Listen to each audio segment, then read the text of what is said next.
Hi everyone, welcome to another edition of Info Nuggets with Amy. I'm your host, Amy. Today we're going to be talking about online resources for digitized family history book research. Let's go ahead and get started. Info Nuggets with Amy. Time to go on a journey. So join her to learn online. Free knowledge if you have the time. E-books to genealogy. So visit SJC Library. Hey everyone, how are you doing? I am so happy to see you here today.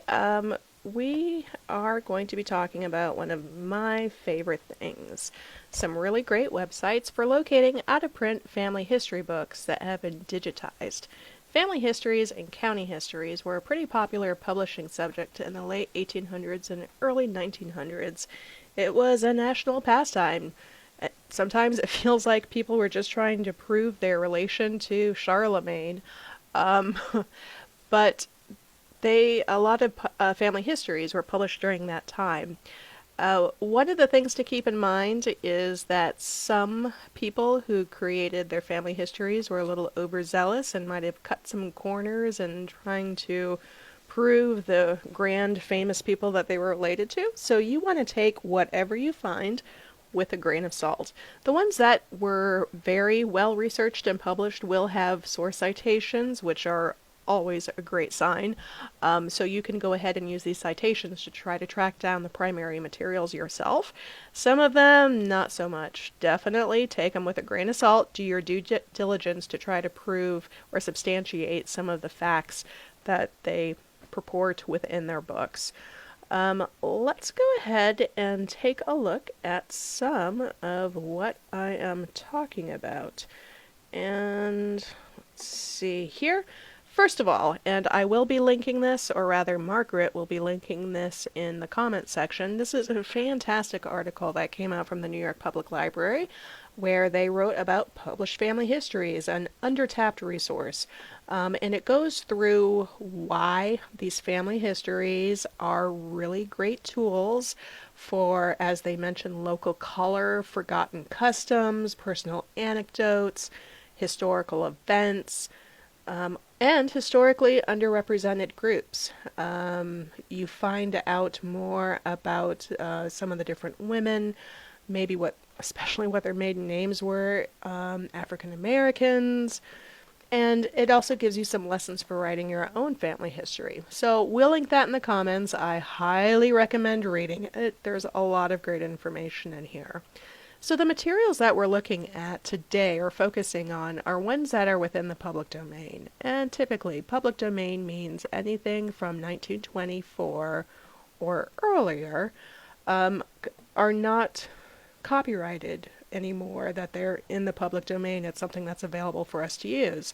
And this website, the Center for the Study of the Public Domain, gives us some more information on how that came to be, and what types of materials you might be able to find, and when the next session or the next cutoff date to slowly get those dates up a little bit more recent will be happening. But let's go ahead and start looking at some of these fun websites. One of my absolute favorites is the Hathitrust Digital Library. It's very well organized. They have very clear scans and digitized items, and they have a lot of materials in here. So it starts us off. We can do a full text search. We can do a catalog search if we want to. I like the full view only because I want to see these books. We can also do advanced if we want, or different search tips. And it also helps you out, should I search catalog or full text? Explore all those links. There's good things in there. What we're going to start off with, and when we do the search, you can search for a specific person's name. I myself don't like doing that, only because, if you've seen any of my earlier episodes that I've done, I really don't trust indexing. I kind of want to flip through something myself in order to find something. And sometimes things are spelled differently than what I think they're going to be spelled as. So if I type in a name and I maybe just have one letter wrong, the result might not show up. So what I do is I kind of start big to find my different titles, I'll do like an entire family, a surname and a family. So this is a family that I've been looking for a while, the Knapps in Virginia. And the furthest back I can get, I've got a William Knapp in 1794. I have no clue who his parents are, so he's someone I've always kind of been a little bit interested in. Similarly, his wife, Elmira Buck, what a great name that is. I need to find out some information about her as well. But let's go ahead and do the Knapps today. So we've got Knapp family. I'm clicking here on search Hathitrust. We're waiting a moment, and we have some results. Don't get scared at first. It's telling us there's 421,000 full text results. Don't freak out. They do kind of put them in according to relevancy. So for instance, right here at the top, I've got the Knapp family in America. Published in 1909, author Arthur Knapp. Let's go ahead and click here on full view. And we'll wait a moment, and here we go. So the way that this digitized book is set, or this page rather, is it has a little bit of information, a catalog record, it confirms it's in the public domain. We have an option to find it in a library if you want to actually hold a copy of it in your hands. We can also, if we'd like, download a page or a couple of pages, or in some cases you can download the entire book in PDF format. That's not always the case. Some of the books you do have to be part of a member organization, and you might not have access to that. But if you can download just a couple of pages, that's fantastic. So you can add that to your files or list of resources if it turns out that this is a book that you're looking for. So to kind of maneuver through the page, there's a couple of different ways we can do it. We can just hit the down arrow over here, and it will just kind of scroll through. Or you can go page by page down here at the bottom, and it will bring you to an appropriate page. Or you can also arrow through. You've got forward and back arrows. They give you a couple of different options here. And usually with the family history books, they start off with the originating immigrant ancestor, maybe back a couple of generations from merry old England or wherever they came from.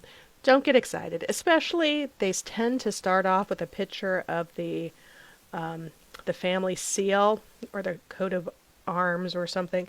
Don't get too excited, because you don't know yet if they are absolutely the person that you're looking for. You don't want to start off too far back. You want to start with the most recent person, or the most recent person you can prove your relation to.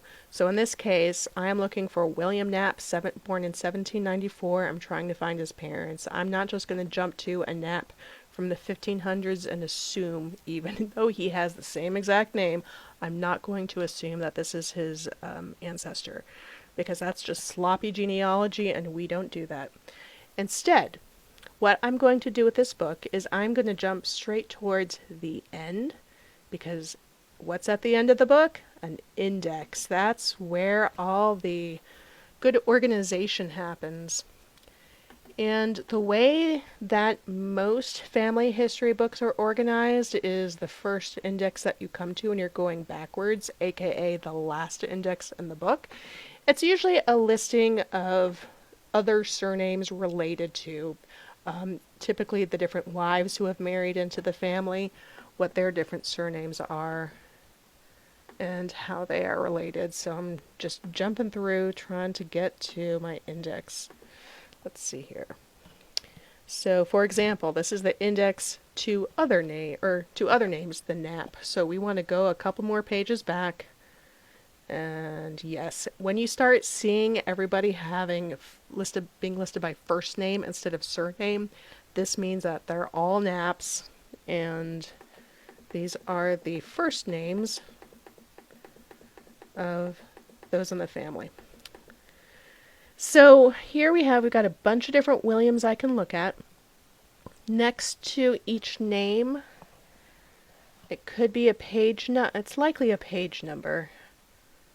In this case, it's a page number, I think. In some family history books, the numbers that you find next to the first names aren't page numbers, but they're instead a unique number assigned to a specific individual.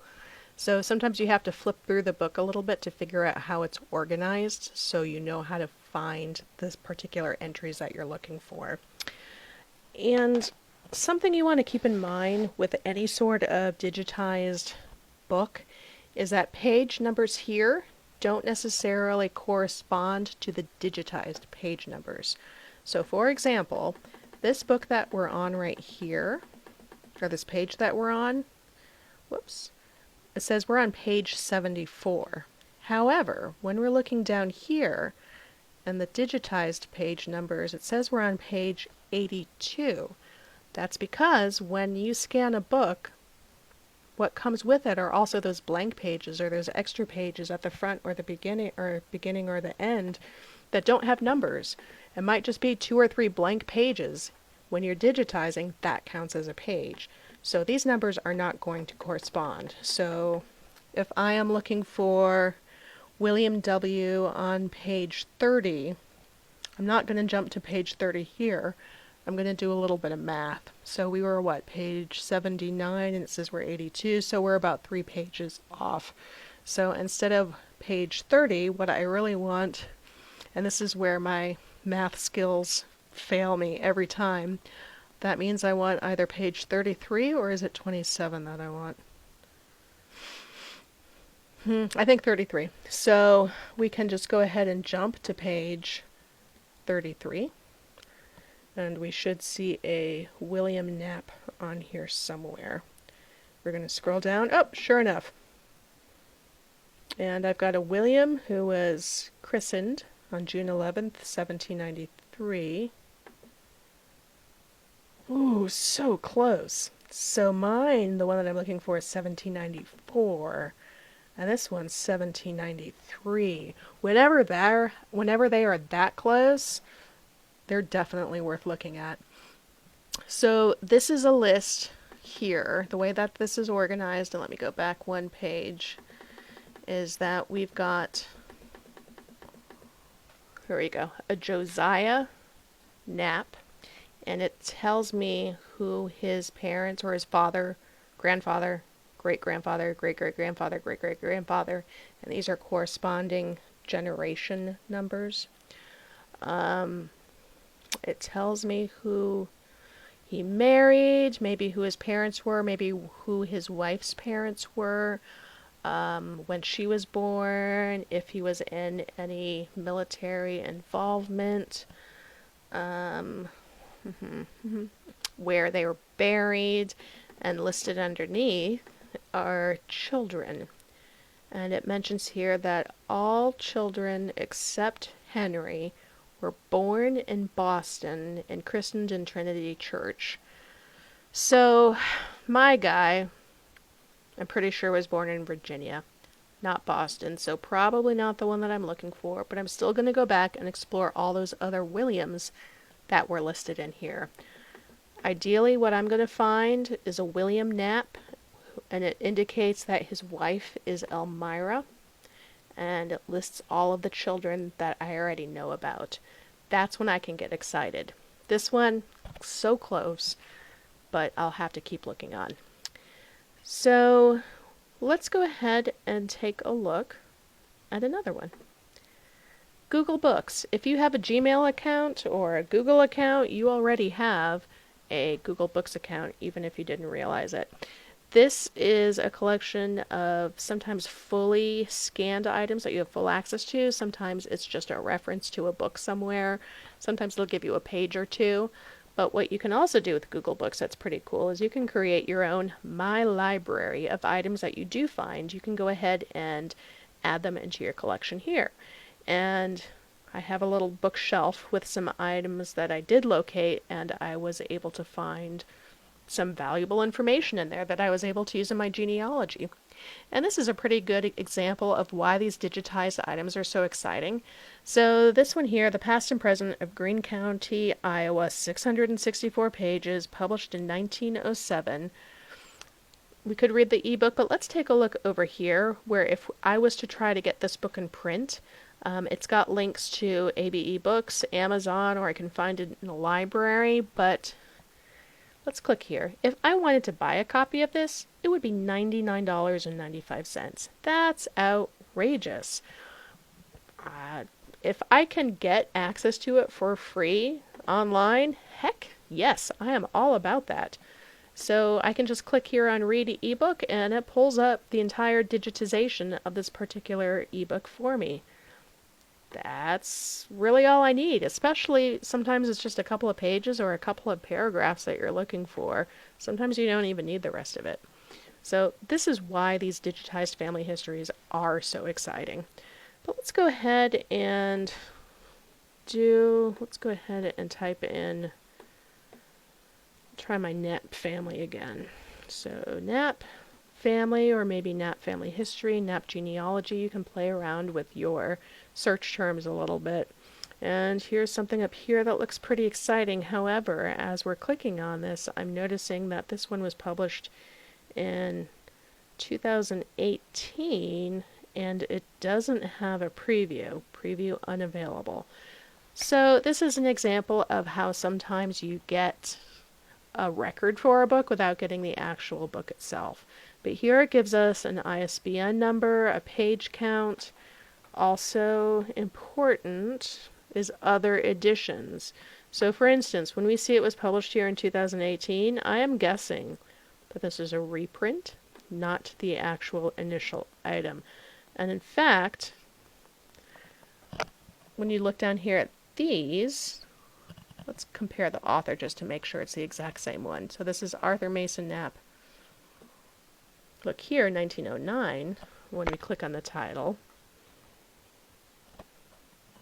Yep, it's the same exact book. So the other one that we just saw, it was a reprint. But this one, unfortunately, also, we don't have a preview or we can't search inside the book. But what we can do, when we click on Get the Book, we can look for either print resources or we can also check our local libraries. So I tried this one earlier and unfortunately we don't carry it here in St. Augustine, but it also links to WorldCat, which is what we librarians use whenever we're doing interlibrary loans to see who in the United States or who in Florida might have a copy of a particular title. And in this case, if I scroll down a little bit, it will show which libraries have a copy of this. And genealogy books, a lot of locations are kind of hesitant to lend out the entire book for interlibrary loan, but what you can do is tell them exactly who you're looking for. In this case, I'm looking for William Knapp, who was born around in 1794 in Virginia. You can send that library that information and they'll look at the book. They'll see if they can find that person. If they do, they can send you a couple of copies or make some copies of the pages that you are looking for and send that to you, if not the entire book. So it is very worthwhile to follow up on locating who might hold a copy of this book. Even if it's not available for free digitized, it's giving us some further clues on where to look next. So that was Google Books. And something I found earlier that I also wanted to point out when I was looking for my Knight family, what came up was a digitization of a genealogy book or an index to different genealogy books. So these are some more clues where I know that there are these books that are in existence about the Knight family, so even if I can't find them myself online, like the actual scans, these are some titles I might want to also try to get via interlibrary loan. So now that I know these exist, I'm going to hunt these down until I can find what I'm looking for. So Google Books. Let's also take a look at Familysearch.org. You might already be familiar with this website as just another place to find some more family records or create your own free trees. They do also have a digitized book collection. And let's go ahead and put in my Knapp. So I'm going to type in Knapp family. And as we scroll through and take a look, and this one cracks me up, the unconnected Knapps. We can go ahead, click on the title, and it will bring up some information. Like this one is 716 pages, And a copy is owned by the Allen County Public Library, and it gives us a link to that library. What we're going to do, even though it looks like just a big black square, what this is, it's a scan of the front cover of the book. So it looks like nothing's there, but we're just going to click on it and wait a moment, and it will bring us to the entire book. And this one's pretty cool. I was looking at it earlier, and I think what this isn't even a published book. Because when you look closely at it, and you'll see this in as a second as I'm flipping through page by page, when you look, and we've got some tools down here at the bottom, such as zoom in. This is a typewriter. Somebody sat down and typed out these 716 pages of unconnected naps. And the level of dedication and passion for family history displayed by typing all of this out is astounding. This is the kind of document that you can find at some family history centers or just local research libraries, sometimes public libraries, historical societies, where somebody sat down, they typed up their family tree, and they deposited it at their local library. Like, this has never been published. This is like the only copy that you are ever probably going to find.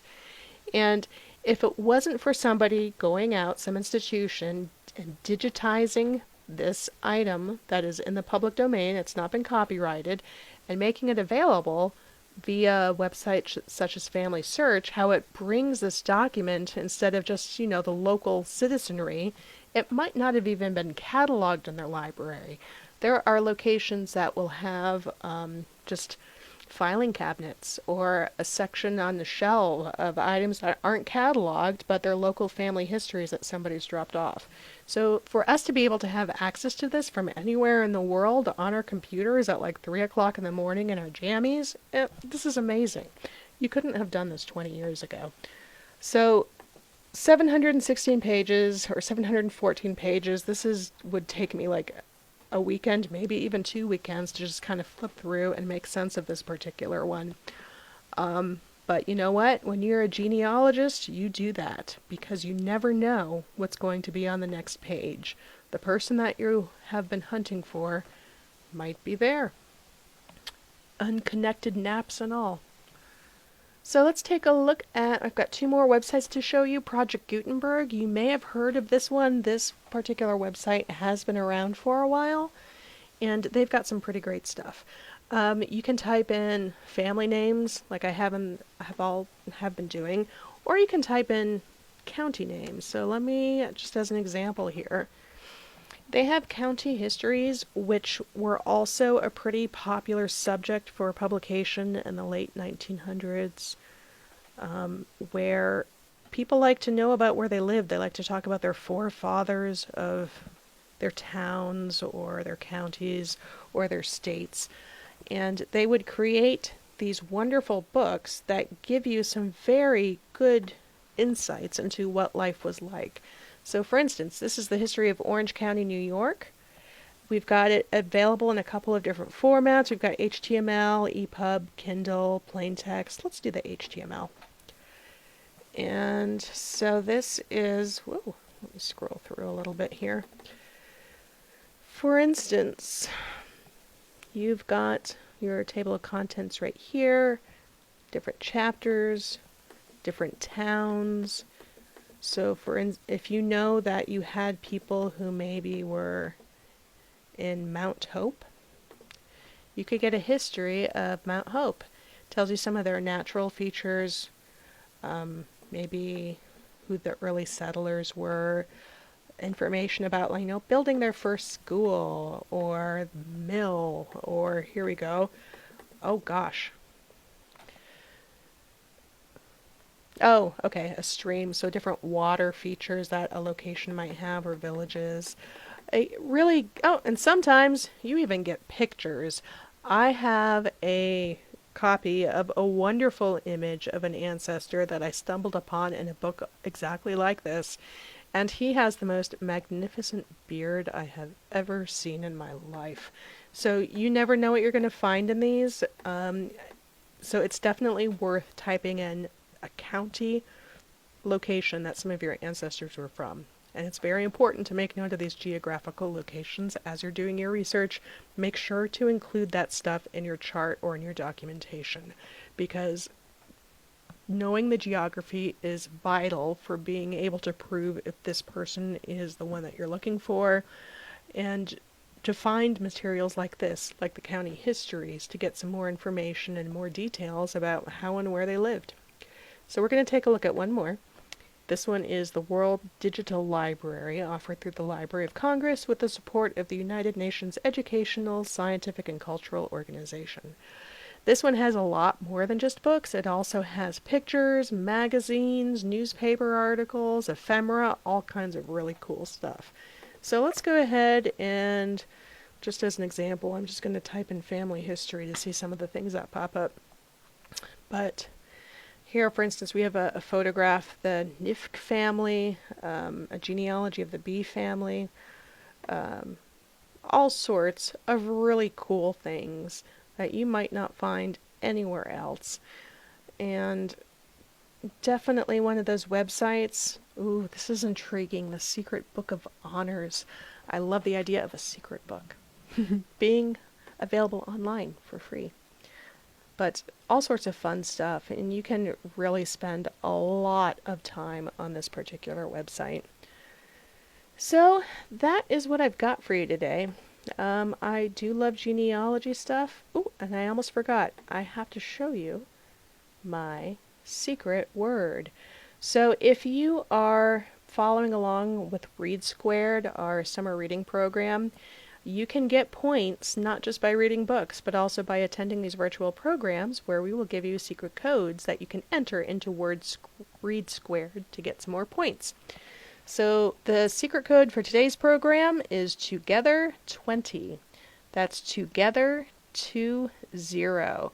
Enter that into Read Squared and get some points. So thank you very much for joining me today. I had a lot of fun. I love these genealogy presentations because I do love genealogy, and I love sharing these different resources and tips with you. If you have any questions, please feel free to post them in the chat, or alternately get a hold of us via Ask a Librarian. That's our chat, email, and text service offered through the St. Johns County Public Library System. So thank you all for joining, and thanks especially to Margaret, who has been monitoring this behind the scenes. I appreciate you all. Have a wonderful day and a wonderful weekend. Thanks, guys.